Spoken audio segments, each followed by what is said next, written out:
Aleluia. Abra sua Bíblia comigo. A graça e a paz do Senhor Jesus primeiramente. Abra sua Bíblia comigo em Mateus, no capítulo de número 24.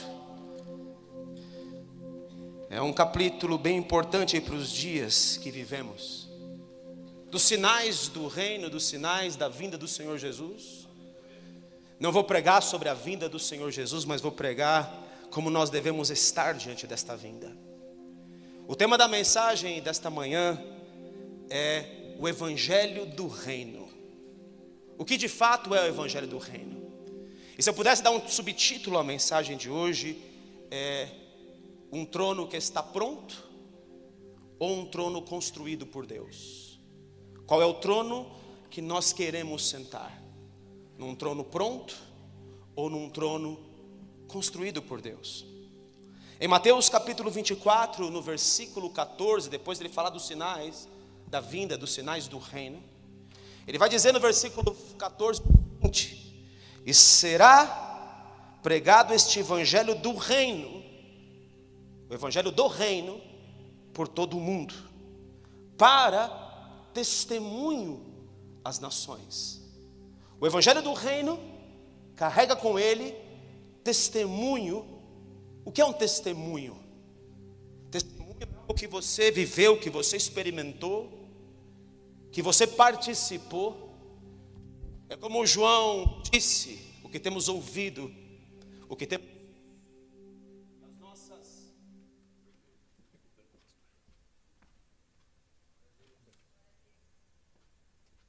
visto, o que temos ouvido, e as nossas mãos apalparam com relação ao verbo de Deus. O que temos ouvido, visto e apalpado com relação a Jesus. Somos testemunha de algo que experimentamos. Só que ele diz uma frase anterior. Esse testemunho tem que ser dado, como falava muito bem, que linda palavra do pastor Rodrigo hoje. Ele tem que ser dado em função do reino, o evangelho do reino, que é um pouco diferente, meus amados, de tudo que nós temos ouvido. Estou falando de forma geral, de maneira geral por aí. Nós nascemos numa geração que ela é bendita por um lado, e por outro lado nós temos que tomar muitos cuidados. Hoje nós temos acesso a tudo. Temos acesso a mensagens no YouTube, mensagens no Instagram, mensagens de todo tipo, de toda espécie. Invariavelmente você entra numa short ali, numa mensagenzinha rápida, e você não tem ideia do que isso pode causar dentro de nós. Eu já nasci numa geração, espiritualmente falando, em 1994, que foi quando eu me converti de fato, embora já conhecesse Jesus. Antes disso, desviado, andei pelos caminhos errados. E então em 94, em janeiro de 24, dia 8 de janeiro de 94, eu me converti. E ali eu nasci num evangelho que se pregava muito sobre prosperidade. Prosperidade financeira. Prosperidade enviesada. Nós nascemos numa geração que valoriza a prosperidade. Valoriza hoje em dia, hoje pior ainda, o evangelho do coach. O evangelho de que você pode. Confie em você. Você é um rei. Você deve assumir o seu trono. Você tem que fazer a sua vida acontecer. Você tem que ter sucesso. Sucesso pelos princípios e paradigmas que o mundo impõe. Sucesso de sentar nas maiores cadeiras. Sucesso de ter prestígio. Sucesso esse que nós trazemos para dentro do reino de Deus, travestido de outra coisa. No reino de Deus também pessoas procuram cadeiras. Pessoas procuram lugares. Procuram também ser reconhecidas. Procuram também o sucesso. E nós mascaramos de reino um evangelho fácil. Nós temos hoje o evangelho das facilidades. Tudo é fácil. Vem aqui que Jesus vai mudar sua vida para sempre. Não que ele não vai, ele vai mudar sua vida. Mas não da maneira como é pregado. Jesus vai mudar a sua vida. Você vai ser rico. Você vai ter posses. Você vai ter posição. Você vai conquistar tudo aí fora. Você vai conquistar o reino lá fora que Jesus nunca quis conquistar. Apesar de ter sido oferecido para ele muitas vezes, Jesus andou aqui e ele não tinha nada a ver com o sistema deste mundo. Interessante que hoje existem livros que são feitos para a conquista dos montes. E esses montes são política, mídia.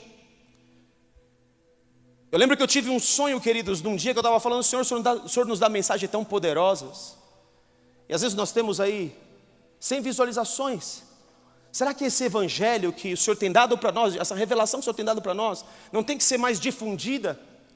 E nessa mesma semana um homem veio a mim, não vou dizer que homem, nem que posição que ele tinha. E ele fala: olha, eu descobri como no YouTube fazer a mensagem propagar muito. Você publica 2 ou 3 mensagens por semana, você se torna conhecido, você tem grupos que vão dar like, e você vai fazer essa mensagem ganhar posição, poder dentro do YouTube. Na mesma noite. E eu falei: puxa, isso pode ter sido uma resposta de oração para mim. Eu estava clamando para a mensagem ter maior alcance. Na mesma noite eu sonho, e Deus vem no sonho para mim e diz: filho, não se prostitua com a mídia. Nós não precisamos ajudar Deus em nada. Eu estive no culto uma vez numa igreja em Cubatão. Eu fui pregar nessa igreja e foi um culto maravilhoso, tremendo. Eu cheguei e tinham 4 irmãzinhas ou 3, não me recordo exatamente o número, taquaras rachadas, cantavam muito desafinado. Só que essas moças traziam uma glória de Deus, queridos, estupenda. Diante de Deus eu te digo, eu podia palpar a glória. Eu podia palpar, sentia no ar. Eu subi no púlpito aquele dia, a profecia veio rápido na minha boca. Estava tudo aberto profeticamente. E foi um culto maravilhoso. As palavras pulavam na minha mente, eu não tinha que usar o esboço. Era impressionante. Foi impressionante. Foi tão tremendo que acho que saíram dali todas as pessoas extasiadas com profecia, com glória de Deus manifesta. E então eu fui convidado para pregar na sede dessa igreja, por conta daquilo que aconteceu naquele culto. E quando eu chego, o pastor: olha, senta aqui em cima do púlpito comigo. Eu falei: não, estou bem aqui, pastor. Não, senta aqui, é costume. Eu falei: tudo bem, eu sento aí, não tem problema. E o pastor ao meu lado, ele diz assim: sabe, filho, nós estamos saindo de uma campanha agora, e eu já vou entrar na próxima. Eu falei: ah, é, pastor? Ele falou: é. Sabe por quê? Porque senão o povo não para na igreja. Quer dizer que nós precisamos de publicidade, de marketing, de campanha, para o povo ficar na igreja? Aquilo fechou meu coração na hora. Nós estamos usando ferramentas do mundo, travestidas de reino, marketing, administração do mundo no reino. Eu quero dizer para você que o reino não é nada disso. No mundo das facilidades, queridos, nós temos acesso a tudo, tudo muito rápido. O reino não trabalha com essa velocidade. O reino prepara. Havia uma igreja que é da época que nós vivemos, isso os teólogos concordam, aquelas 7 igrejas do Apocalipse eram igrejas que estavam naquele momento na Ásia. Eu visitei elas lá, na Ásia Menor. Eram as 7 igrejas, para aquela época, mas profeticamente elas apontam para a igreja em todos os tempos. Foi Esmirna, que foi a igreja perseguida, que morreu por Cristo, foi naquela época. Logo após Éfeso, que era a igreja do primeiro amor, e que vivia por Cristo. E assim vai vindo, até que chega na era de Laodiceia, que é a nossa era. E a era de Laodiceia, que é a nossa era, é uma igreja que diz estar rica e abastada. Está debaixo de evangelho de coach, está debaixo de evangelho de prosperidade, está debaixo do amor inconsequente, que nunca foi o amor de Deus. Que Deus ama a pessoa do jeito que ela é. Queridos, eu quero refrasear isso, dizer que Deus ama aqueles que guardam os seus mandamentos. E aqueles que guardam os meus mandamentos são esses que me amam. E se alguém me amar, será amado do meu Pai. E eu também o amarei e me manifestarei a Ele. Se você pode dar um glória a Deus. O Evangelho, dá um aplauso mesmo a Jesus, Ele é digno de toda a honra. O Evangelho do Reino, ele é muito diferente, queridos. Ele é muito diferente. E a porta de entrada do Evangelho do Reino não é e nunca foi a porta larga. Quando você traz um povo para falar assim: aceita Jesus, que tudo vai ser bom na sua vida. Você está convidando pessoas para aceitarem um Jesus, e elas daqui a pouco não estão mais seguindo Ele. Diante da primeira prova, diante da primeira tribulação, da primeira situação difícil, elas abandonam. E por isso nesses dias vai ser muito fácil abandonar a fé. Por isso vivemos dias onde a apostasia está presente. E ele diz, vou voltar em Laodiceia, diz estar rica e abastada, mas não vê, é cega, que é pobre. Embora tenha recursos financeiros, usa esses recursos para si mesmo, para o seu próprio benefício. Em Mateus, no capítulo 6, versículo 33, é um texto bastante conhecido, não precisa abrir. Ele diz: buscar em primeiro lugar o seu reino e a sua justiça, e todas as outras coisas vos serão acrescentadas. Às vezes nós falamos que estamos no reino pelo benefício que o reino pode trazer. O reino pode nos dar benefícios, e nós vivemos pelo benefício. Deus me falou uma frase muito forte hoje. O evangelho do mundo, que se chama de reino dentro da igreja, é o evangelho onde você recebe só. Deus, o Senhor vai me abençoar aqui, o Senhor vai me abençoar ali, a minha família vai estar bem, meus negócios vão estar bem. Não que Deus não faça isso. É o que você pode receber de Deus, é a entrega que Deus te dá. Mas o evangelho do reino é o que você pode dar a Deus, é o que você pode entregar a Ele. Como citou o pastor Rodrigo também, melhor dádiva é dar do que receber. Temos que trocar mentalidade. Às vezes estamos no reino para usufruir das coisas que o reino pode nos dar. O reino paga bem, filhos. Jesus disse assim: olha, não leveis 2 túnicas, não leveis alforje, porque eu vou sustentar vocês, discípulos. Por onde quer que vocês estejam, vocês não precisam do financeiro, eu sustento vocês, eu banco vocês. Eu governo sobre vocês, eu ainda sou o rei sobre a sua vida, você ainda é meu súdito, você ainda precisa de mim. Muito cuidado com o evangelho onde você não precisa de Deus, onde você se torna um rei, onde você assume um trono. Muito cuidado.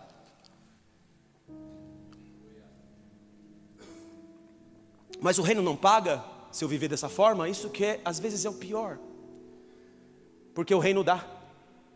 Em Mateus 7 também não precisa abrir, diz que nem todo que me diz Senhor, Senhor entrará no reino. Entrará onde?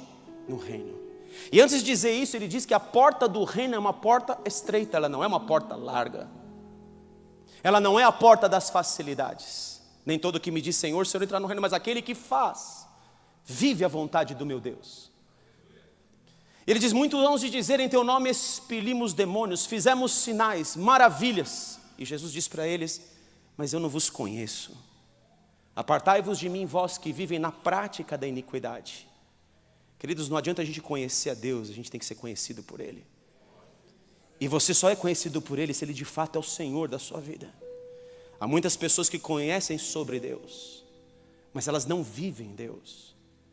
Não tem Jesus de fato como o seu Senhor. Isso entristece o nosso coração. Será que nós aguentaremos o tranco daquilo que está por vir, de tudo que esse mundo piora ao nosso redor? Eu quero dizer para você, queridos, você é a resposta para esse mundo. Porque quando as trevas cobrem a terra, eis que sobre vós vai nascendo a minha luz, e a glória do Senhor vai nascendo sobre ti. Todavia tem que haver glória. Mas eles faziam sinais, não é? Deus respondia em poder à fé que eles tinham no nome dEle. E às vezes nós dentro da igreja, a gente não tem essa fé que aqueles que não estavam vivendo para Deus tinham. Então o reino, ele responde. A pessoa que observa os princípios financeiros de dizimar e ofertar, ele adquire prosperidade financeira. São princípios do reino. Mas não quer dizer que ele use esses recursos como ministro, intendente, ou como um dispenseiro das coisas de Deus. Tudo que nós recebemos, queridos, ele tem um retorno. E esse retorno é o reino em quem você acredita. Tudo o que você faz para a glória dele. A Bíblia diz: quer comais, quer bebais ou façais outra coisa qualquer, fazei tudo para a glória de Deus. Tudo para a glória dele. Em Mateus, um pouquinho para trás, no capítulo de número 3, o reino tem uma porta de entrada.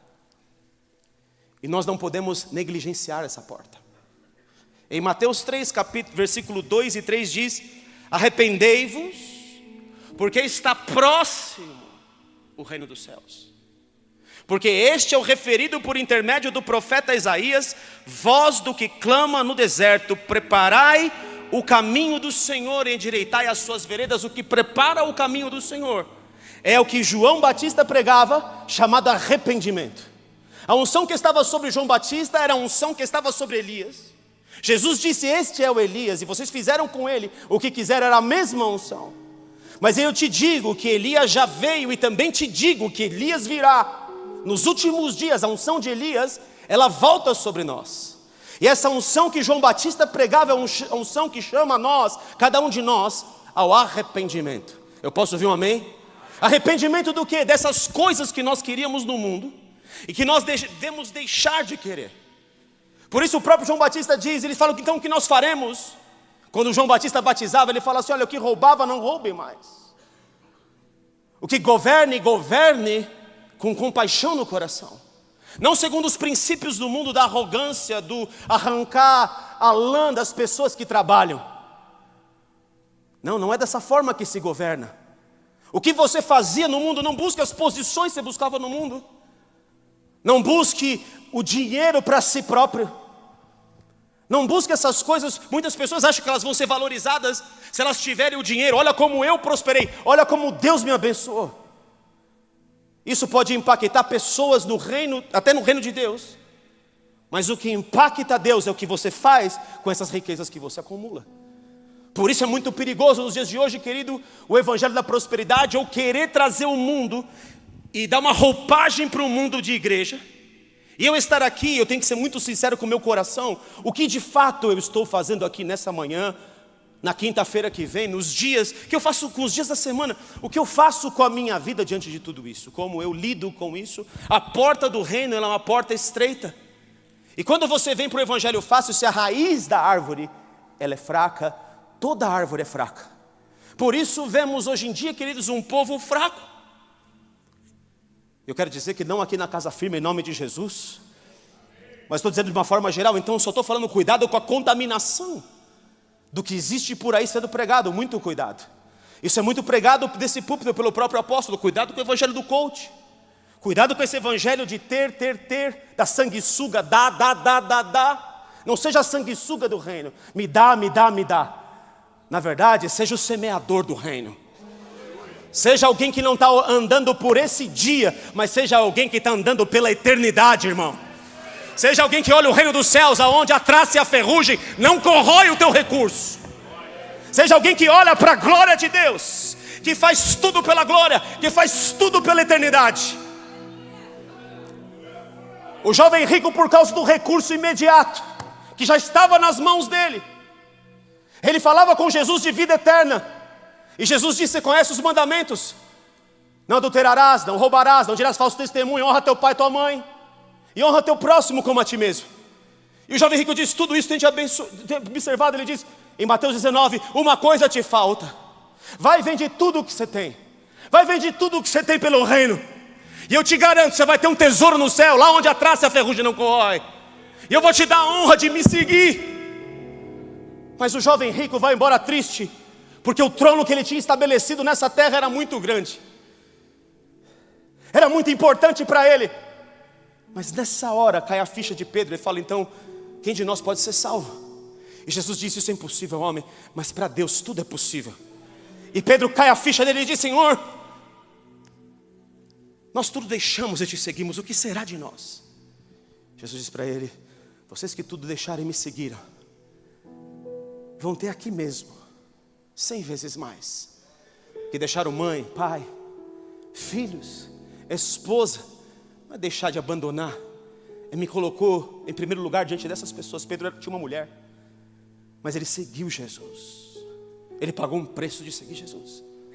Mas ele fala: e no meu reino, oh aleluia, vocês sentarão em 12 tronos.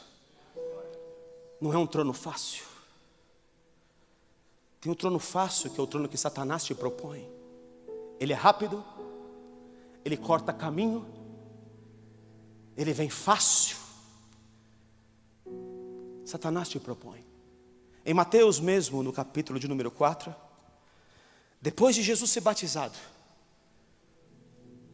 Deus vai colocar o Senhor Jesus no fogo.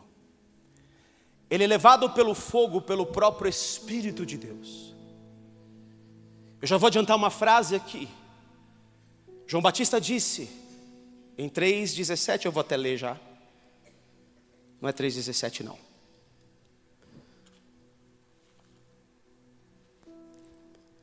João Batista diz: eu batizo vocês com água, mas após mim vem aquele que eu não sou digno de desatar as sandálias, e este batizará você com o Espírito Santo e com fogo.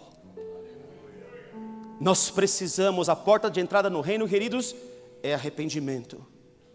É falar: eu quero a vida do reino, eu não quero mais a vida lá fora, eu não quero o reino lá de fora, aqui dentro. Mas a segunda coisa importante para te manter no reino é um outro batismo. Batismo de arrependimento te bota no reino, mas o batismo que te mantém no reino chama-se batismo no fogo e batismo no Espírito Santo. Há muito crente hoje andando sem poder. O poder que transforma um Pedro que nega Jesus, que trai a Jesus, num Pedro que entra dentro do Sinédrio e está valente, está poderoso no Espírito Santo. É um homem diferente. Se você é batizado no Espírito Santo de fato, queridos, se há poder sobre a sua vida, Deus te dá poder para transformar, em primeiro lugar você, e depois a quem está à sua volta. O que te mantém no reino, portanto, é isso. Mas no capítulo 4, Jesus vai ser tentado quando ele é reconhecido pelo céu. Ele passou pelo fogo, ele foi lapidado por Deus. E quando ele foi lapidado por Deus, o fogo, queridos, não significa de forma nenhuma a gente rodopiar e sapatear. Isso é batismo no Espírito Santo, é batismo de poder. Embora que só rodopiar e só sapatear não vá mudar muitas coisas. É importante, a gente gosta de sentir, eu gosto muito. Sapateio no Espírito, rodopio no Espírito, isso é tudo muito lindo do reino. Todavia, queridos, o batismo do Espírito Santo leva você a ser um testemunha de Cristo. E um testemunha de Cristo significa: ele abre os olhos dos cegos, ele abre os ouvidos do que não ouve, ele vai lá no nome de Jesus para curar enfermidades. Jesus foi um varão, Atos 10:38, aprovado por Deus em sinais, maravilhas, curas e milagres. E Deus disse: da mesma maneira que eu fiz, eu quero que vocês o façam. Então Jesus, agora validado por Deus, vem uma voz do alto no batismo de Cristo, e ele diz assim: o batismo de João, a porta da entrada no reino, o arrependimento, Jesus se submete a essa porta. E então vem uma voz do céu que lhe dizia: este é meu filho amado, eu tenho prazer em ti. Ele passou pelo fogo. Este é meu filho amado, eu hoje te gerei. E vamos ver se o que está em você é permanente. Na minha vida e na sua vida vai ser a mesma coisa. Deixa eu ver se esse arrependimento, deixa eu ver se essa fase da sua vida, ela é real para mim. E então ele vai ser tentado pelo diabo. E você conhece as tentações. Se você é filho de Deus, o diabo vai sempre questionar quem você é. E ele vai querer que você use a sua autoridade para o seu próprio benefício. Se você é filho de Deus, manda essas pedras se transformarem em pão. Está comigo aí? Se eu tenho direito de filho, então deixa eu usar a minha herança a meu favor. E Jesus fala assim: não só de pão viverá o homem, mas de toda a palavra que procede da boca de Deus. O que eu estou recebendo vem lá do alto, o que eu quero vem lá do alto, os meus olhos estão lá no alto, e por isso eu não vou cair em tentação. Mas o que me chama a atenção é a outra proposta. É o que está no versículo 8.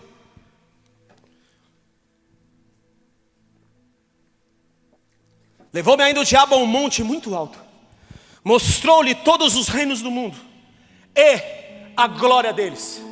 Note, queridos, isso é uma tentação ao Senhor Jesus. É uma proposta de cortar o caminho que ele veio conquistar de volta para Deus, os reinos do mundo, que estavam na mão do diabo, porque ele diz: ele me foi entregue, e eu dou esse reino desse mundo a quem eu quiser. Quem entregou a ele foi Adão. Satanás não estava mentindo. Em vez de você ir lá para a cruz na frente, em vez de você escolher o caminho do trono que Deus estabeleceu, escolhe o trono fácil. Você não precisa passar por tudo isso. Eu te dou aqui e agora. Receba agora. Toma trono. Mas ele disse: tudo isso te darei, versículo 9, se prostrado me adorares. Então Jesus lhe ordenou: retira-se, Satanás, porque está escrito: ao Senhor teu Deus adorarás, e só a Ele darás culto. Só ao trono dEle, só ao nome dEle da glória. Eu vivo dEle, eu vim dEle, eu volto para Ele.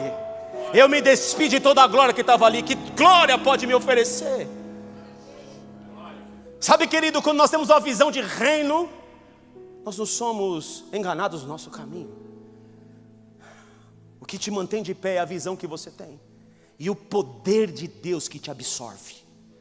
A Bíblia diz que Saul era um homem como nós, foi levantado como rei em Israel, mas um dia ele entrou no acampamento dos profetas e o manto de Deus veio sobre ele de poder. E a Bíblia diz que Saul foi transformado em um outro homem. Você pode dar um aleluia e glória a Deus? Embora ele tenha errado lá na frente, a Bíblia diz que Saul, naquele instante que entrou no manto profético, ele foi transformado por Deus em poder em outro homem. Está vendo que um trono imediato é um trono que Satanás te propõe? E como é difícil para nós que vivemos no mundo imediatista, do micro-ondas, do compra no mercado pago. Não que o mercado pago seja do diabo, eu compro muita coisa pelo mercado pago, mas é tudo fácil, é tudo rápido.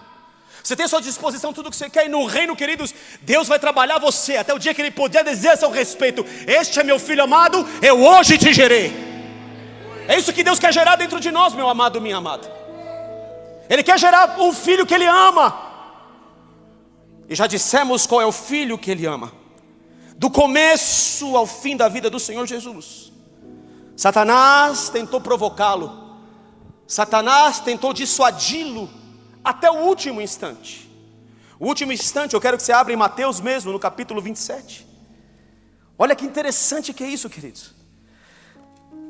Em Mateus 27, quando o Senhor Jesus está na cruz, até este momento, Satanás tentou dissuadi-lo de fazer o que ele estava proposto a fazer. No versículo 37 diz que estava escrito a acusação de Jesus. Por cima da sua cabeça puseram escrita a sua acusação: este Jesus é o rei dos judeus. De fato, ele deveria ser. Mas Israel não tinha esse rei. E aqui está o perigo. Israel, queridos, era o povo de Deus, mas o povo de Deus não reconheceu o Messias. O povo de Deus estudava as profecias de Daniel. O povo de Deus estudava Miqueias. Eles conheciam muito da Escritura. Por isso eu te digo, não basta conhecer. Eles conheciam tudo, conheciam as 70 semanas de Daniel. Reconheciam que estava se cumprindo, porque o templo já tinha sido inaugurado. E as 70 semanas iniciavam com a inauguração do templo. Lá na época do rei Ciro, se você conta 69 semanas vezes 7 de anos, diz que após as 69 seria morto um ungido, o Messias, o Rei dos Reis, o Senhor dos Senhores. Estava diante deles, mas eles não podiam reconhecer. A profecia estava ali, o conhecimento estava ali, mas eles não podiam reconhecer que Ele era o Rei dos judeus, que Ele era um tão aguardado Messias. E o que me chama a atenção é o que impediu eles de verem. O que cegou o povo de Deus? O que foi que cegou?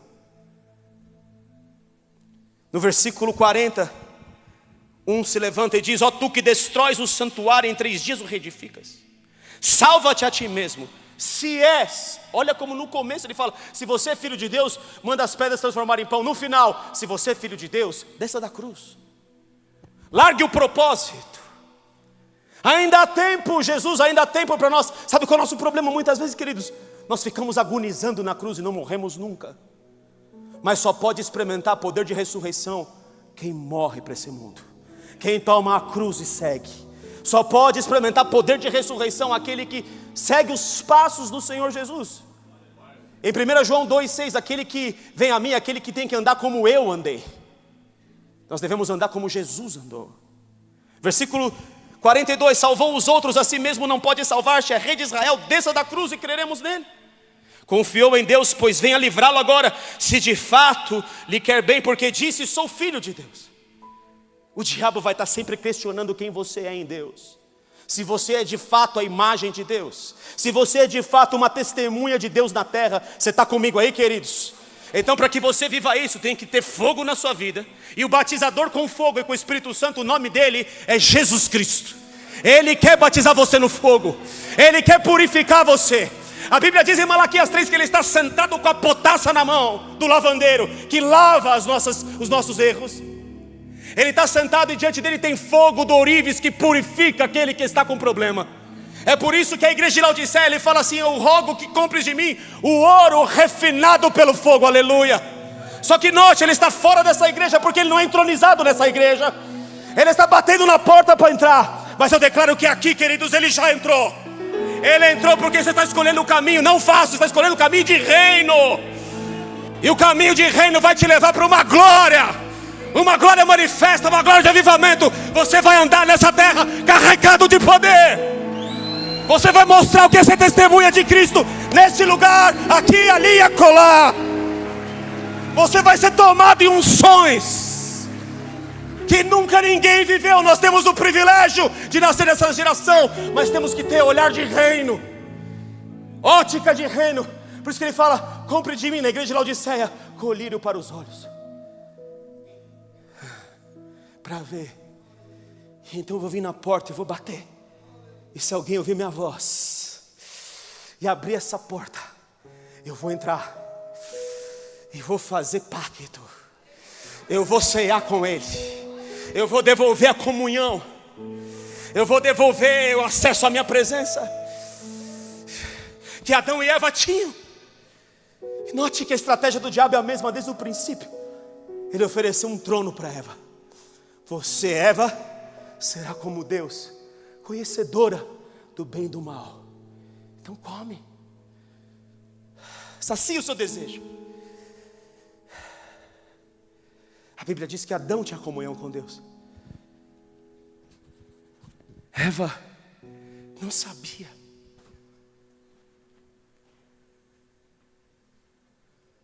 Adão falhou ao não discipular direito a Eva. Eva foi enganada pelo diabo. Já Adão é pior do que Eva, porque Adão não foi enganado, ele tinha comunhão com Deus. Ele decidiu conscientemente abandonar o que Deus lhe prometeu, por um trono oferecido pelo diabo. E note, queridos, como é triste, porque Deus já tinha colocado Adão no Éden e Eva para governar, para ter domínio sobre tudo que Deus criou. E a Bíblia diz em Romanos 6,16 que você é escravo daquele a quem você obedece. Quando Adão e Eva se submetem ao diabo, o diabo se torna senhor deles. Por isso ele tinha os reinos do mundo na mão, porque ele conquistou da mão de Adão, que tinha autoridade. Queridos, você hoje é cheio de autoridade. A Bíblia diz que estamos sentados com Cristo em lugares celestiais. Note a palavra plural, lugares. Cada um aqui assume um lugar espiritual. Tem a ver com o seu chamado, mas mais importante que o seu chamado é a sua eleição. E Deus fala: opa, este aí sim é filho. Eu estou olhando na multidão e eu estou vendo aqui, ó, este é filho, este é filho. Esse tem princípio de reino. Esse eu posso confiar, aquela eu posso confiar. Opa, eu estou elegendo. É como uma eleição pública. Você elege aquele que você quer que governe. Você é eleito por ele quando você tem princípios de filho. Por que eles falharam? Em João 18, olha só, queridos, que interessante. Em João no capítulo 18, o Senhor Jesus está diante de Pilatos. Eu tenho que correr muito aqui. Deus me falou muitas coisas ontem. Se der tempo, deu tempo. Se não deu tempo, a gente corta mesmo assim, tá bom, meu querido? Mas eu preciso entregar o máximo que eu puder aqui para você.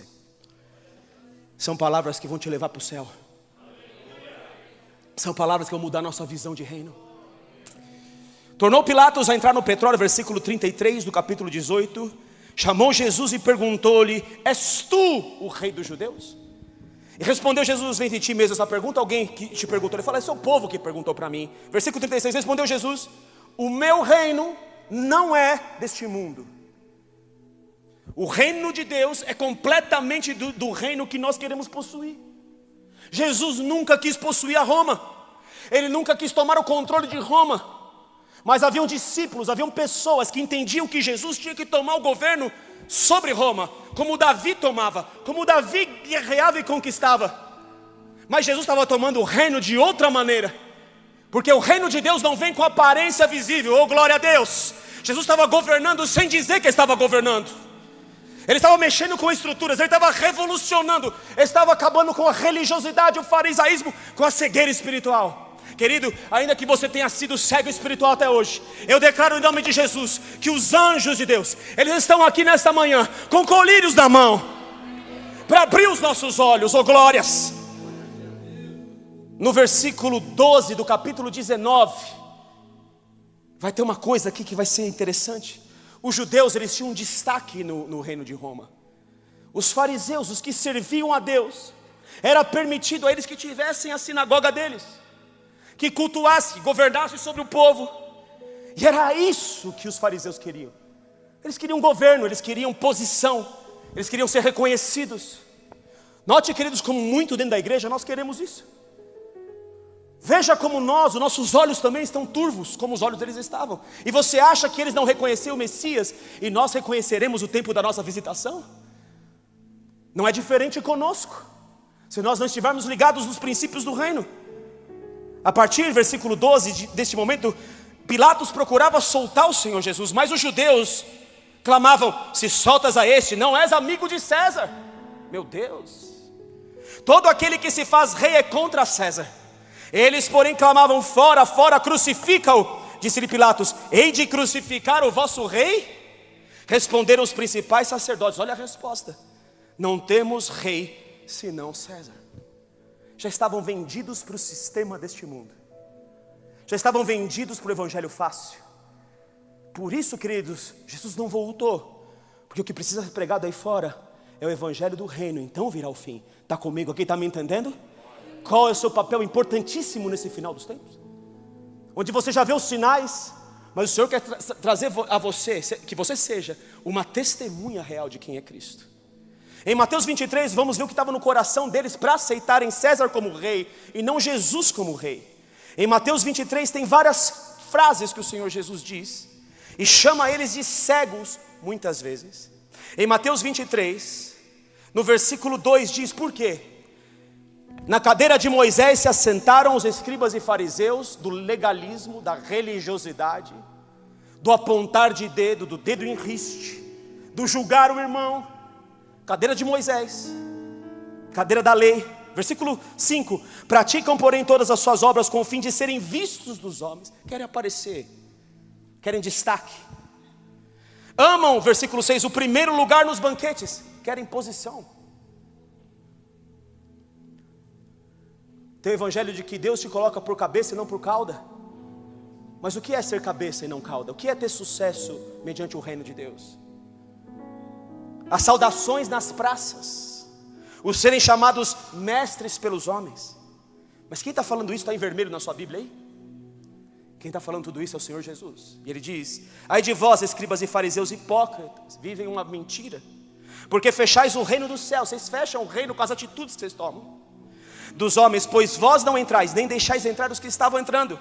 Versículo 15: ai de vós, escribas e fariseus hipócritas, porque rodeais o mar e a terra para fazer uma pessoa que se torne um fariseu como vocês, um judeu desviado como vocês, e uma vez feito o tornais filho do inferno, duas vezes mais do que vós. Já são filhos do inferno. Jesus está falando: vocês são filhos do inferno. Ai de vós, guias cegos. Agora olha quantas vezes ele vai falar cegos. Guias cegos, que dizeis: quem jurar pelo santuário, isso é nada, mas se alguém jurar pelo ouro do santuário, fica obrigado. Versículo 19: cegos, pois qual é maior, a oferta ou o altar? Versículo 23: ai de vós, escribas e fariseus hipócritas, porque dais o dízimo, mas negais os princípios principais: a justiça, o amor, a misericórdia, a fé. Versículo 24: guias cegos, que coais o mosquito e engolis os camelos. Versículo 26: fariseu cego. Estavam se tornando cegos por tudo aquilo que queriam. Cegos pelo reino de César que eles adoravam. Cegos pelo reino do mundo que eles queriam. Isso cega, queridos. Isso cegou a eles e pode cegar a nós. É por isso que em João capítulo 9 havia um cego de nascença. E os discípulos, com uma visão também legalista, vão dizer: quem pecou, foi este? Ou foram seus pais, para que nascesse cego assim? Jesus disse: nenhum nem outro, não são cegos pelos pais, nem por ele mesmo, mas ele é cego para que nele se manifeste a minha glória. Hoje é um dia de manifestar a glória de Deus aqui. E ele vai mandar esse cego para um lugar. Vai para o tanque de Siloé.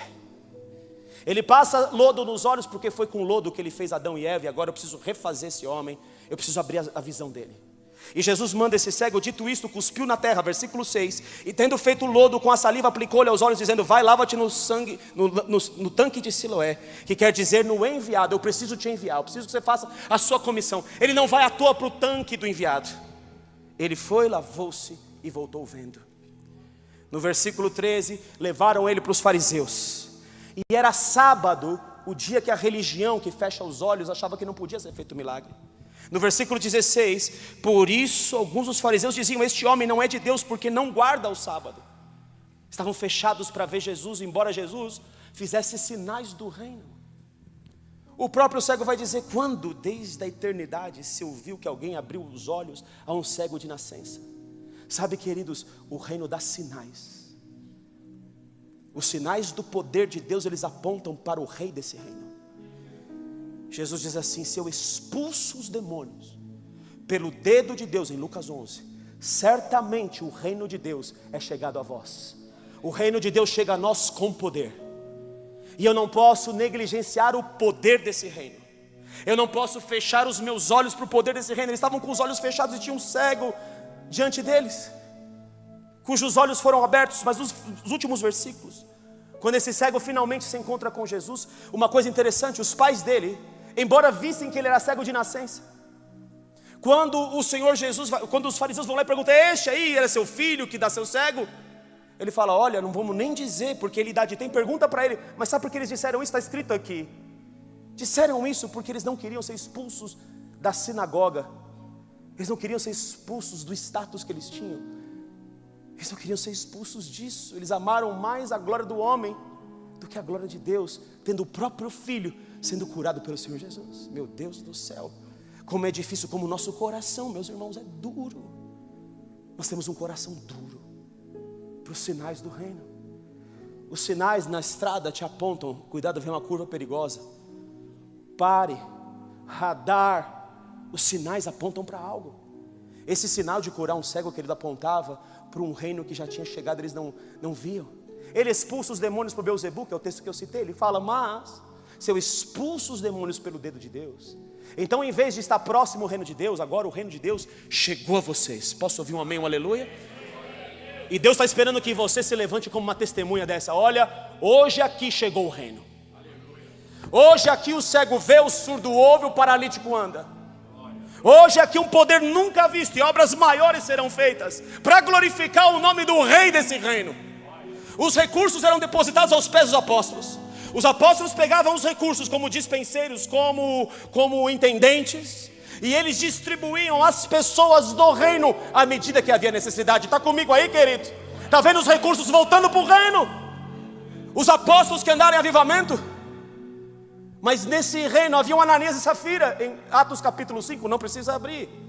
E eles viram o que Deus fez com um homem chamado José, Barnabé, que está no capítulo 4 anterior. Que esse homem vendeu a sua propriedade, foi lá e depositou aonde? No reino. Você pode dar aleluia, glória a Deus? Aos pés dos apóstolos. É por causa desse ato desse homem, que depositou aos pés dos apóstolos, o nome dele ficou conhecido em Israel. Você pode dar um outro aleluia, glória a Deus? Ele ficou conhecido pela abnegação dele, pelo valor do reino. Aliás, quem acha o reino é aquele que encontra a pérola de mais precioso valor. Ele vende tudo o que tem e ele bota dentro do reino. Barnabé faz isso, esse homem José Barnabé. Mas em Atos 5, alguém gostou da posição e do destaque que José Barnabé teve. Então eles foram lá vender a propriedade a Ananias e Safira. Retiveram parte do ganho, mas disseram assim: vendemos por um grande valor. Olha aqui, como Barnabé fez, nós estamos fazendo. E Pedro veio e falou assim: olha, Ananias, você não mentiu para mim, você mentiu para o Espírito Santo. Porque em momento de avivamento, queridos, há uma separação muito mais evidente. Os Aiaiô, no meio de avivamento da arca da glória de Deus, tocam na arca e morrem fulminados no mesmo instante.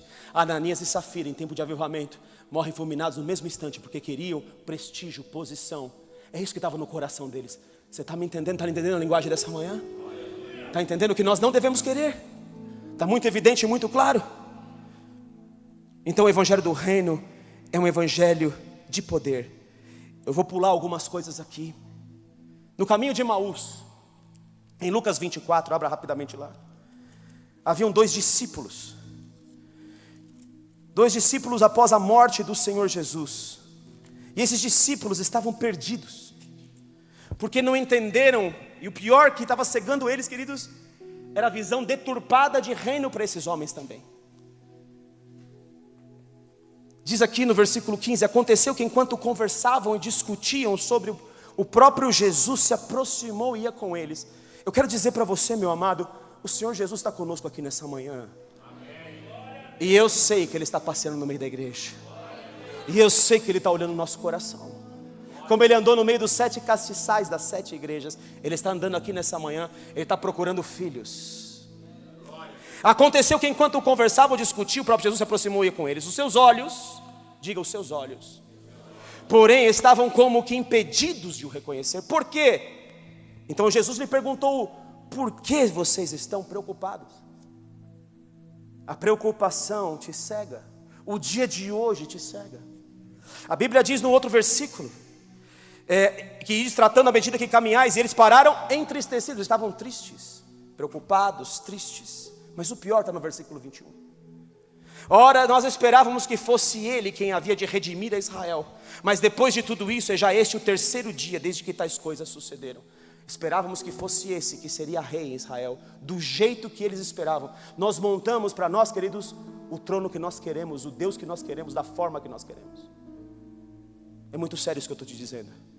O Deus que nós queremos, da forma que nós queremos.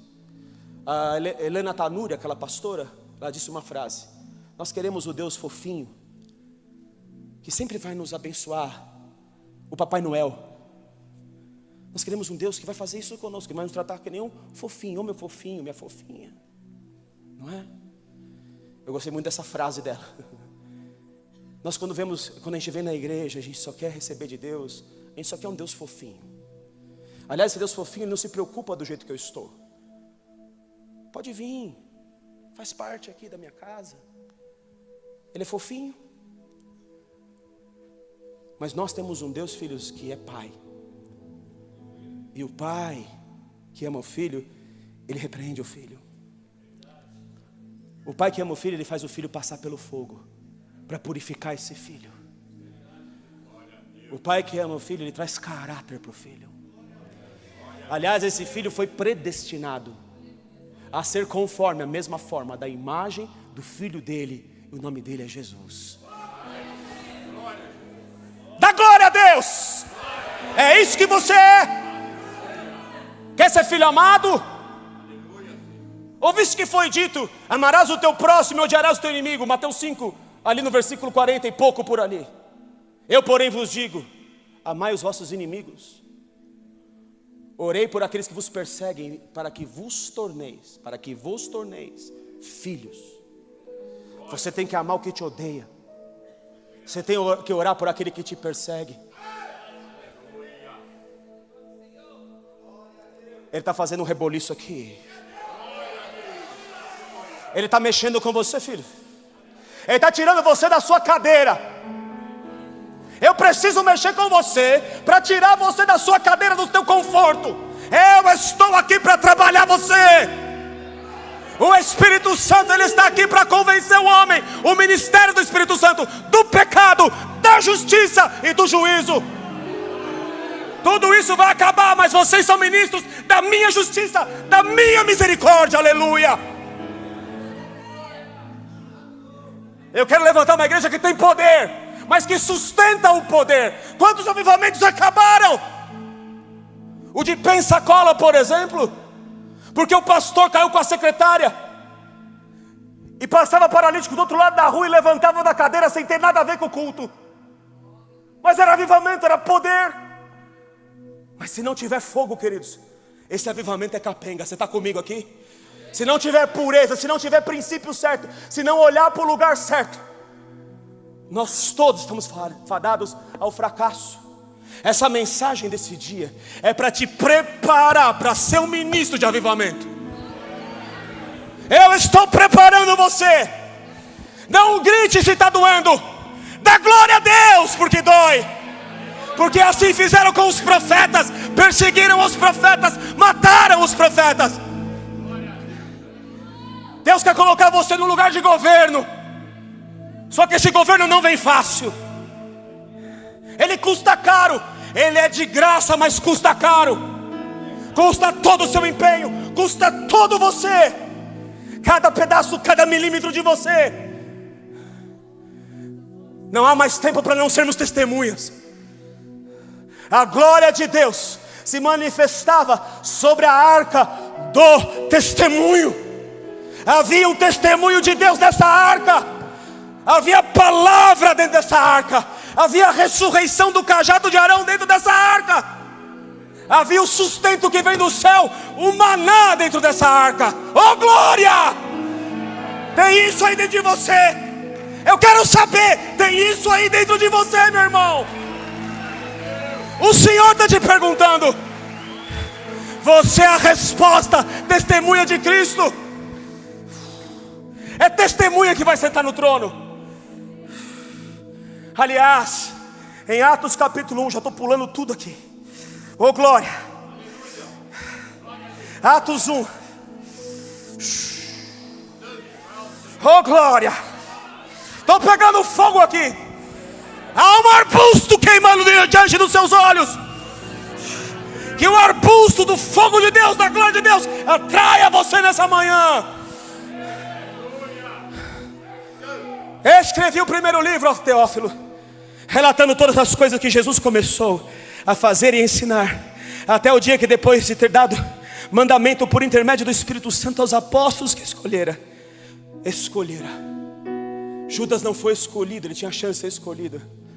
Meu amado, não importa ser chamado, você tem que ser escolhido. Foi elevado às alturas.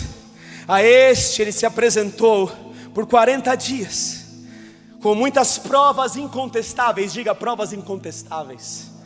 Aparecendo-lhes durante 40 dias. Qual era o assunto de Jesus? Do início ao fim, falando das coisas concernentes ao reino de Deus. Mas eles continuam entendendo errado. E comendo com eles, determinou-lhes que não se ausentassem de Jerusalém, mas que esperassem a promessa do Pai, a qual disse ele: de mim ouvistes, porque João na verdade batizou com água, mas vós sereis batizados com o Espírito Santo. Não muito depois desses dias. Eu preciso que vocês estejam habilitados para o reino. Então espera, aguarde minha promessa. Aguarde o avivamento. Ande por ele, viva por ele, deseje ele. Deseje ser minha testemunha aqui, ali e acolá.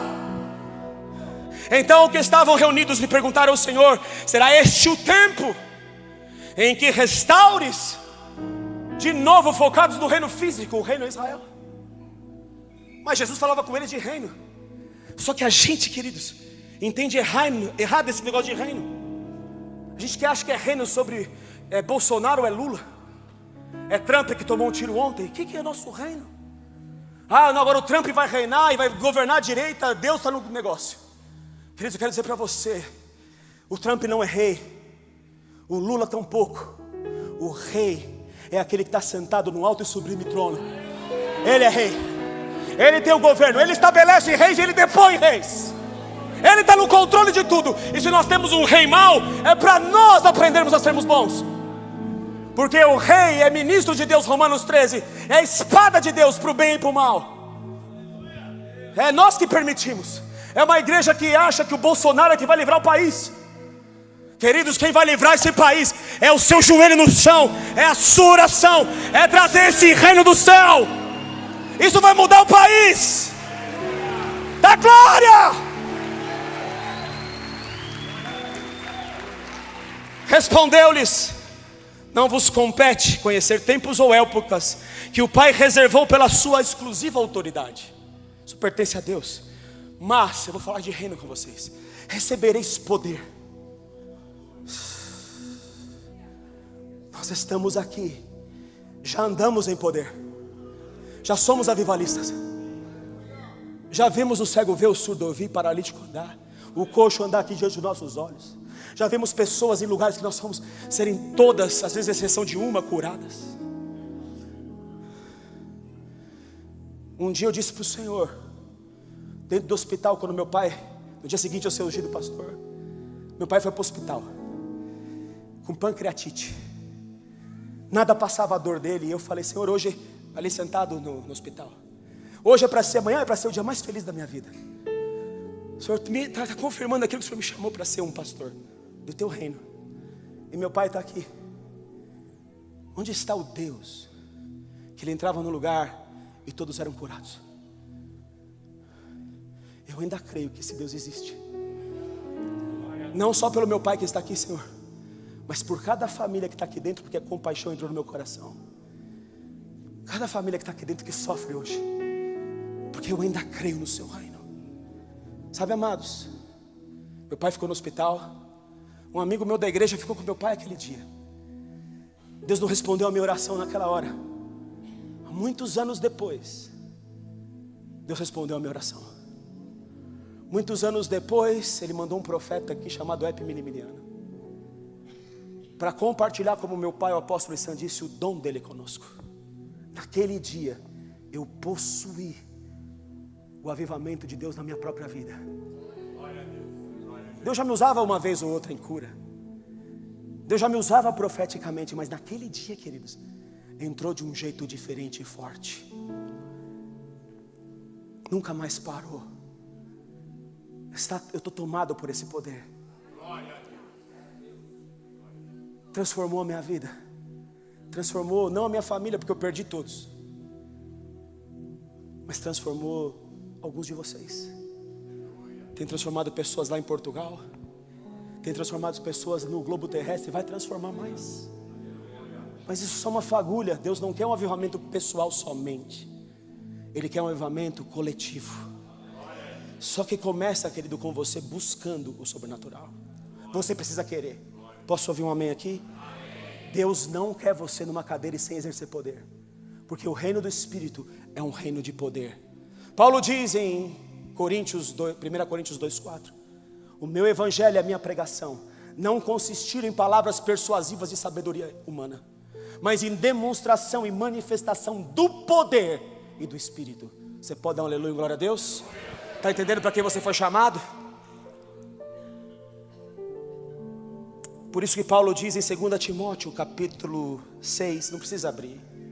Ele diz a Timóteo: Timóteo, eu peço uma coisa para você, eu te admoesto. Você já é um homem fiel, você tem a mesma fé que teve a sua avó Lloyd. Eu reconheço que há algo de Deus em você, você está sendo trabalhado pelo fogo de Deus. Mas Timóteo, eu te admoesto que não negligencies o dom de Deus que é em ti, por imposição das mãos, das minhas mãos e do presbitério. Você está entendendo comigo, queridos?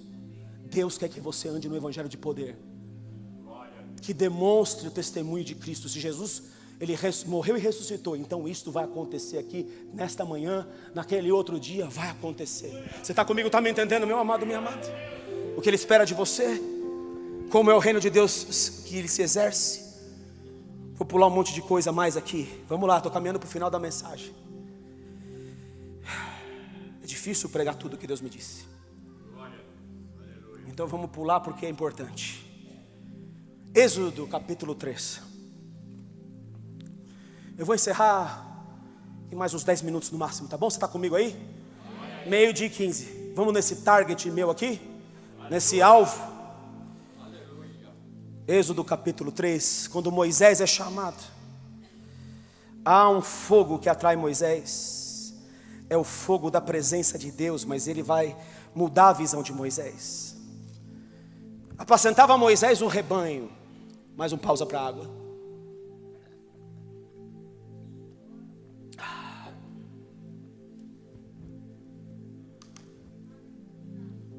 Espera aí que eu estou pegando fogo aqui e vou suando, tá bom, filhos?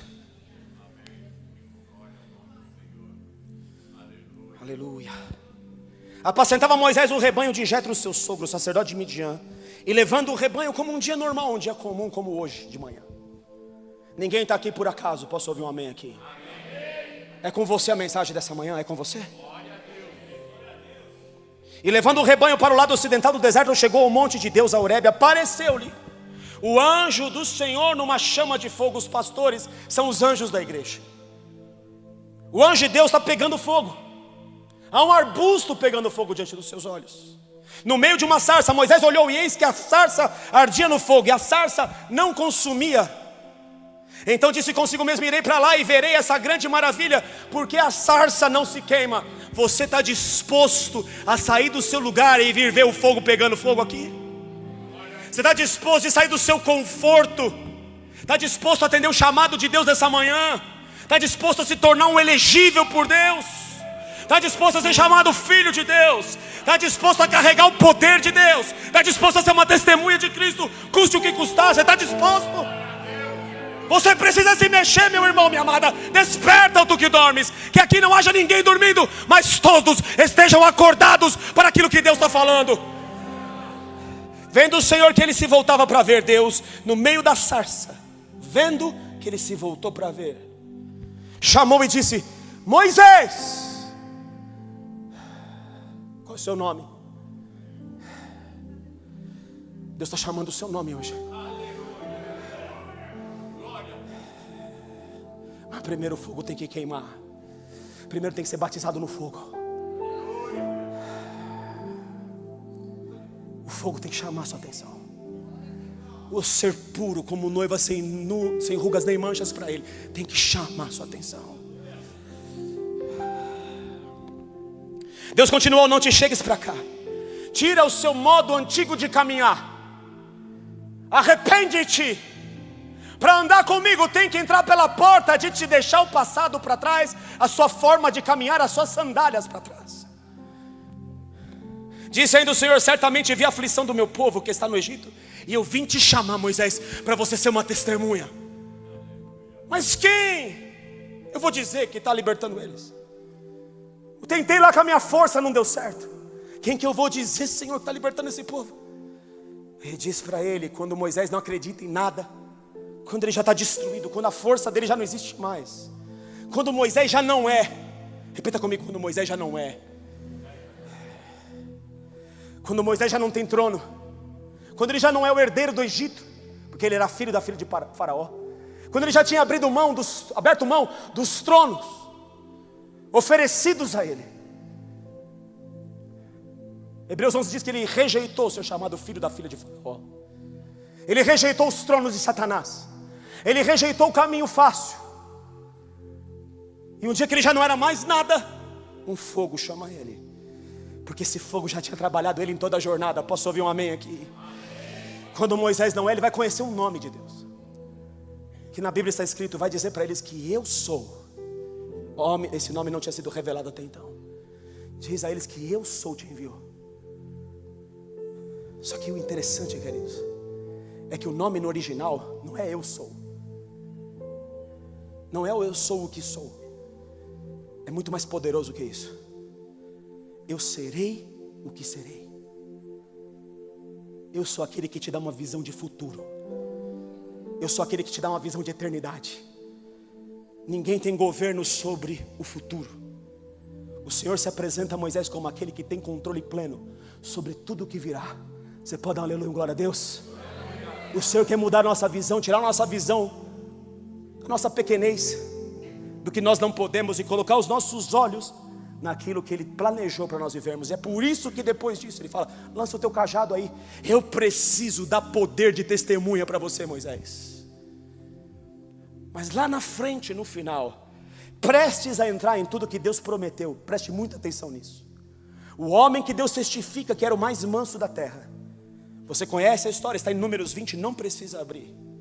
Moisés fala uma frase impensada, que o Salmo depois vai dizer para nós que ele fala essa frase impensada. Quando Deus fala: pega o seu cajado, fala a rocha, usa essa autoridade, vamos dar água de novo para esse povo. Era o que Deus queria. Mas nesse instante, Moisés, não é as duas pancadas só que pegam. Porque Deus está usando a autoridade de Moisés para dar água na rocha, está usando o poder dele, mas ele esqueceu o fogo que ele viu no início. Ele fala: darei eu água para vocês? Agora Moisés toma o trono. Ele age diferente do que Deus disse para ele agir. Deus falou: vai lá e dá água para o povo. Ele fala: eu vou dar água para esse povo rebelde? Então Deus fala para ele assim: olha, porque você contendeu comigo, você não vai entrar na terra. Moisés não pode pisar na terra física, porque ele esqueceu o fogo. Ele tinha poder, mas agora sem fogo. Você está comigo aqui? Está entendendo a seriedade do que o Espírito Santo está falando conosco nessa manhã? Não adianta ter avivamento se nós deixarmos o fogo. Para te permanecer no reino, você tem que ter fogo e Espírito. Jonas, abre lá no livro de Jonas, no capítulo 2, no versículo 7.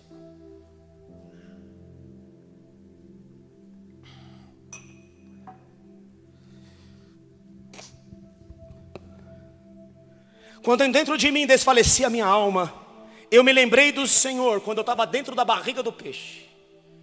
Então só que eu me lembrei, e subiu a ti minha oração no teu santo templo. Os que se entregam à idolatria vã abandonam aquele que lhes é misericordioso. Jonas conhecia sobre Deus e sabia que Deus é um Deus misericordioso, que inclusive vai usar de misericórdia com ele por causa do voto dele. Mas com voz de agradecimento eu te oferecerei sacrifício. O que votei a ti para sair da barriga desse peixe, eu pagarei. E o Senhor está sendo misericordioso comigo. Versículo 10, falou pois o Senhor ao peixe, e este vomitou a Jonas na terra, porque ele falou, eu vou lá para Nínive, que eu falei que não ia. Só que ele chega em Nínive, prega em Nínive, conhecendo que Deus é misericordioso, conhecendo o fogo de Deus, sendo trabalhado por esse fogo, dentro da barriga do peixe. Não havia misericórdia no coração de Jonas. No capítulo 4, com isso desgostou-se Jonas, que Deus salvou uma cidade inteira que não discernia a mão direita da esquerda. Extremamente ficou irado. Olha o coração que não foi trabalhado pelo fogo. Tinha poder de salvar uma cidade, queridos. Quer saber que cidade é? Cidade do diabo. Construída por Nimrod, quando construiu Babel e construiu Nínive. Nínive, capital do império da Síria, uma das cabeças da besta. E orou ao Senhor e disse, Senhor, não foi isto que eu te disse, estando ainda na minha terra? Por isso me adiantei, fugindo para Tarsis, pois sabia que és Deus clemente e misericordioso. Eu sei quem tu és. Queridos, não adianta eu conhecer sobre Deus. A misericórdia de Deus tem que transformar a mim em uma pessoa misericordiosa. Posso ouvir um amém aqui? Jonas devia estar pulando de alegria que Nínive se salvou, mas não havia mais fogo de Deus na vida dele. Havia só poder. Peço-te, pois, ao Senhor, tira-me da vida, porque melhor me é morrer do que viver. E disse o Senhor, é razoável, Jonas, a sua ira. Quantas vezes nós somos Jonas, queridos? Mas glória a Deus que veio um homem no meio do caminho. O nome desse homem é Paulo. Em Atos capítulo 22, vou pular o Mateus 26. Em Atos capítulo 22, estou aqui lutando contra o tempo, mas eu vou chegar lá, estou chegando lá. Eu vou pular um monte de coisa aqui, vou chegar em mais 2 versículos para você, tá bom? 2 ou 3, só, depois do Atos 22. Mas eu preciso entregar esse final para você. Atos 22, tem um homem chamado Paulo. Paulo está com visão errada de reino, está no meio do caminho. Então o próprio Senhor lhe aparece, Jesus, numa luz que tem que cegar você para as coisas desse mundo, para abrir os seus olhos para o reino. Hoje existe uma luz aqui, e essa luz veio para nos cegar e para nos fazer ver. Paulo vai lá, ele fica cego, mas ele já nesse instante reconhece, quem és tu, Senhor? Agora a partir desse momento, eu tenho um novo Senhor na minha vida. Eu persegui a igreja, eu consentia com a morte de Estevão, eu guardei as vestes dele. Mas agora está diferente. Eu reconheci, existe um Senhor, e eu não sirvo esse Senhor do jeito que eu deveria servir. Ele de fato não tem sido o meu Senhor da minha vida. No versículo 15, porque terás de sua testemunha. Antes, deixa eu pegar o 14. Então ele disse, o Deus de nossos pais de antemão te escolheu para conheceres a sua vontade, veres o justo e ouvires uma voz da sua própria boca, porque terás de ser testemunha, repita, testemunha, diante de todos os homens das coisas que têm visto e ouvido. O que os meus olhos viram, os meus ouvidos ouviram, as minhas mãos apalparam com relação ao verbo da vida. Qual é a nossa experiência com Jesus? Há pessoas que caminham na igreja por muitos anos e não tiveram uma experiência forte com Jesus. Mas pastor, então é para mim diferente? Não, Deus está te chamando nessa manhã. Eu quero te dar experiências fortes.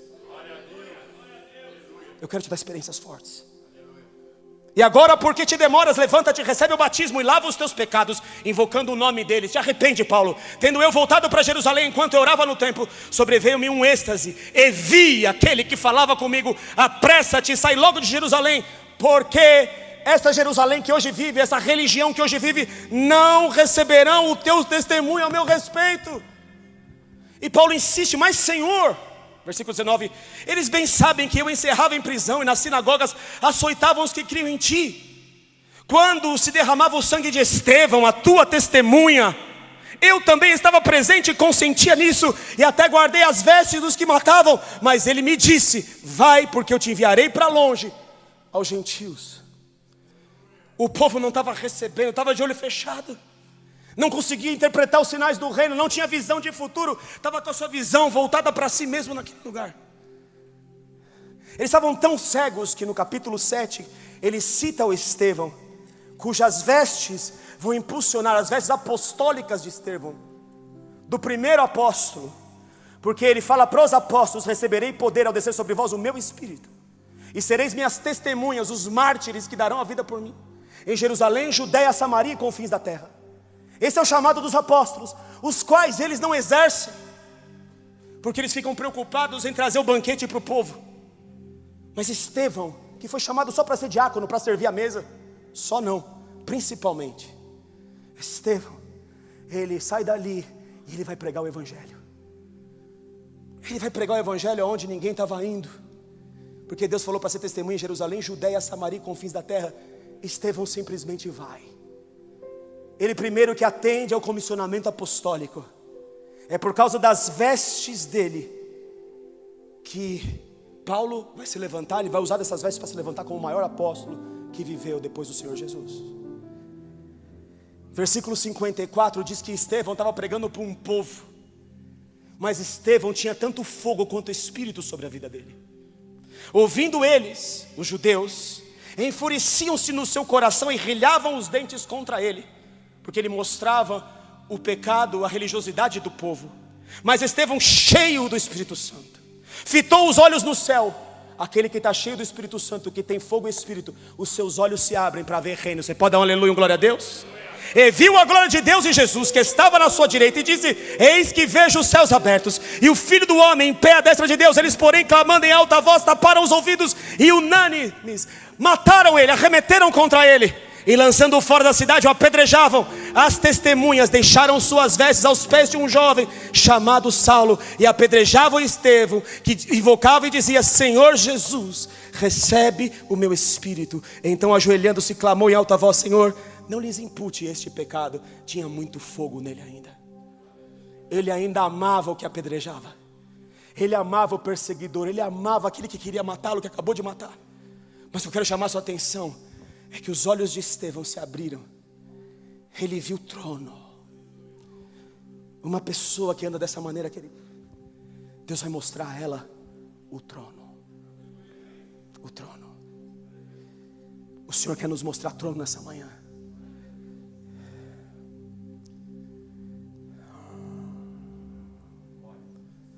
Santo, santo, santo, santo.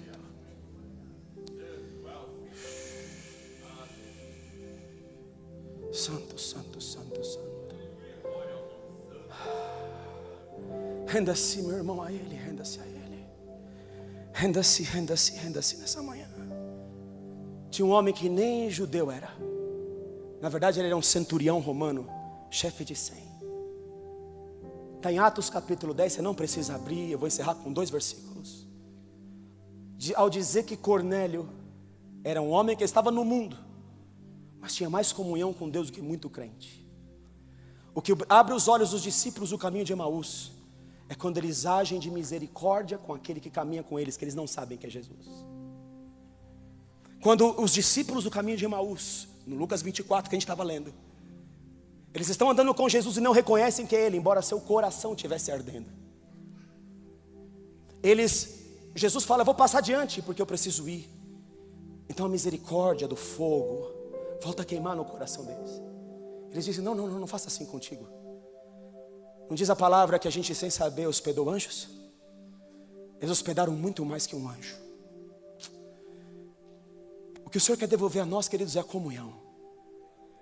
E nessa comunhão Jesus entra com eles. Se alguém abrir a porta, eu entrarei. Glória. Está me falando isso aqui agora. Você há com ele. E Jesus pega o pão, a palavra, e ele parte ela. Ele revela ela. E quando ele parte ela e revela ela, os olhos dos dois se abrem. A palavra que eu estou repartindo com você hoje é revelada. Está abrindo olhos aqui nessa manhã. Porque estamos diante da mesa dele. Você não está vendo uma mesa fixa, mas há uma mesa preparada aqui para cada um de nós aqui nesta manhã.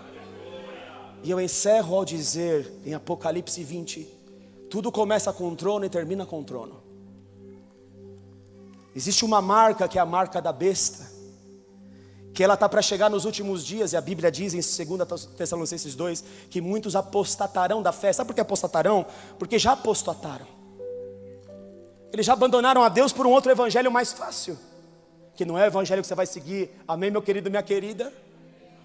Hoje você está sendo batizado no evangelho de fogo, no evangelho do Espírito de poder, no evangelho de reino, no evangelho de testemunha, testemunhas oculares, que terão experiências poderosas com Deus.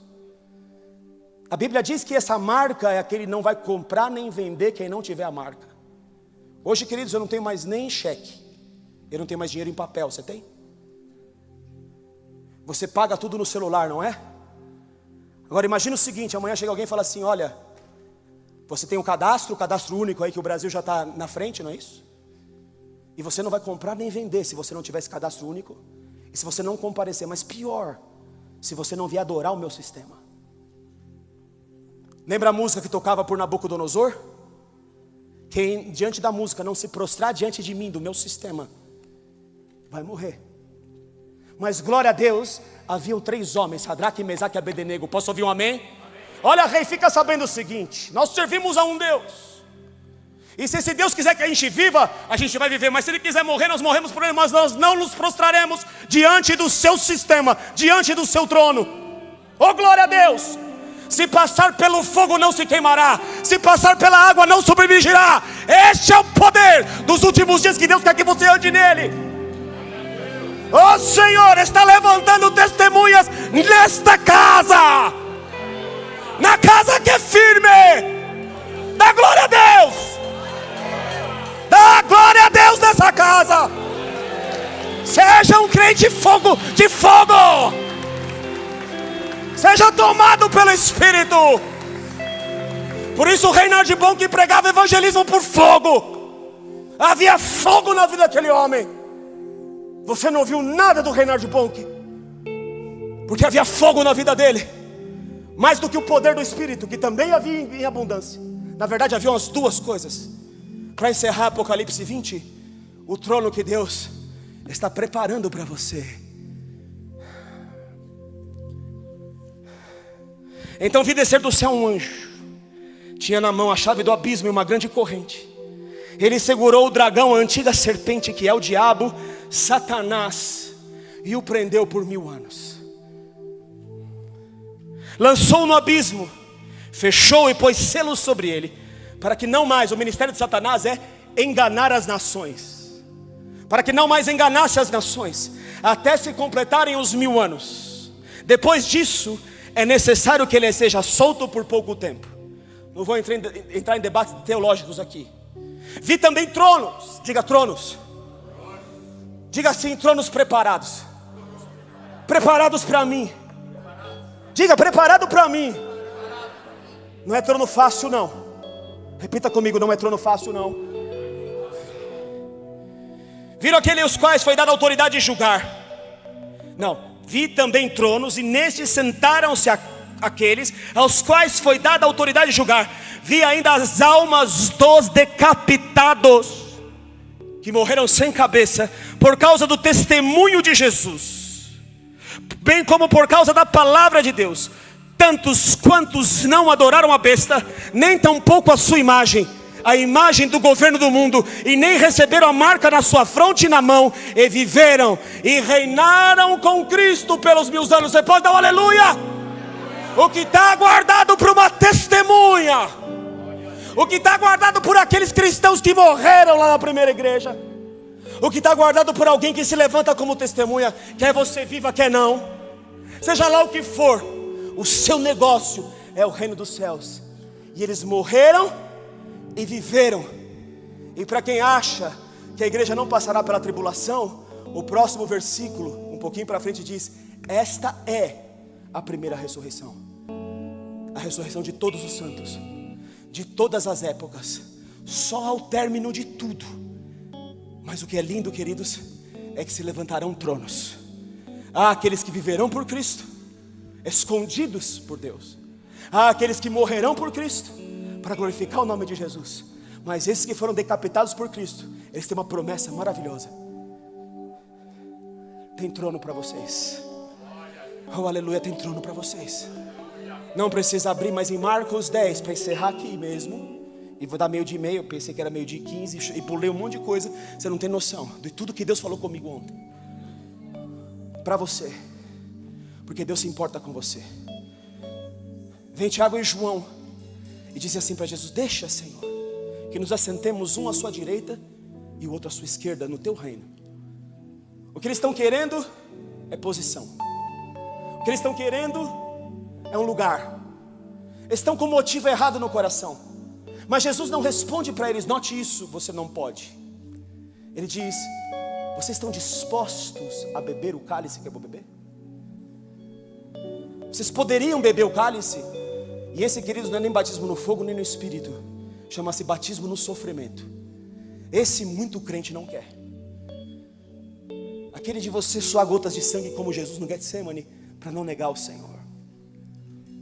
Ele fala: você quer lugar no reino? Tem uma porta. Paulo fala: eu quero participar da comunhão dos seus sofrimentos, para de alguma forma conhecer o poder da tua ressurreição. Você está comigo aqui? A igreja hoje não quer sofrer. Não quer. Mas o Senhor está falando, você não está falando, se você quer sentar no meu lado direito ou esquerdo, é o Pai que vai dizer. Mas você tem que beber o cálice. O cálice que Ele está falando é esse cálice que nós acabamos de ler de Apocalipse 20. Vocês estão dispostos? Queridos, todos os discípulos de Jesus, os apóstolos, morreram de forma bárbara. Pedro crucificado de ponta cabeça, Tomé cerrado pelo meio. Mas eles tinham uma visão de reino e nada tirava eles daquela visão. Você está comigo aqui? Havia muito fogo e espírito sobre eles. E Jesus diz assim: ó, no reino dos homens o rei governa sobre os filhos, mas no meu reino não é assim. No meu reino, antes de você ser rei, você tem que ser sacerdote. Você tem que ser o que serve todos. Com essa palavra eu encerro nessa manhã. Quantos estão dispostos a se tornar sacerdotes de Deus? Quantos querem passar pelo fogo e pelo Espírito de fato e de verdade? Quantos querem carregar não só o chamado como a eleição? É com você que Deus está falando nessa manhã. Fica de pé no seu lugar.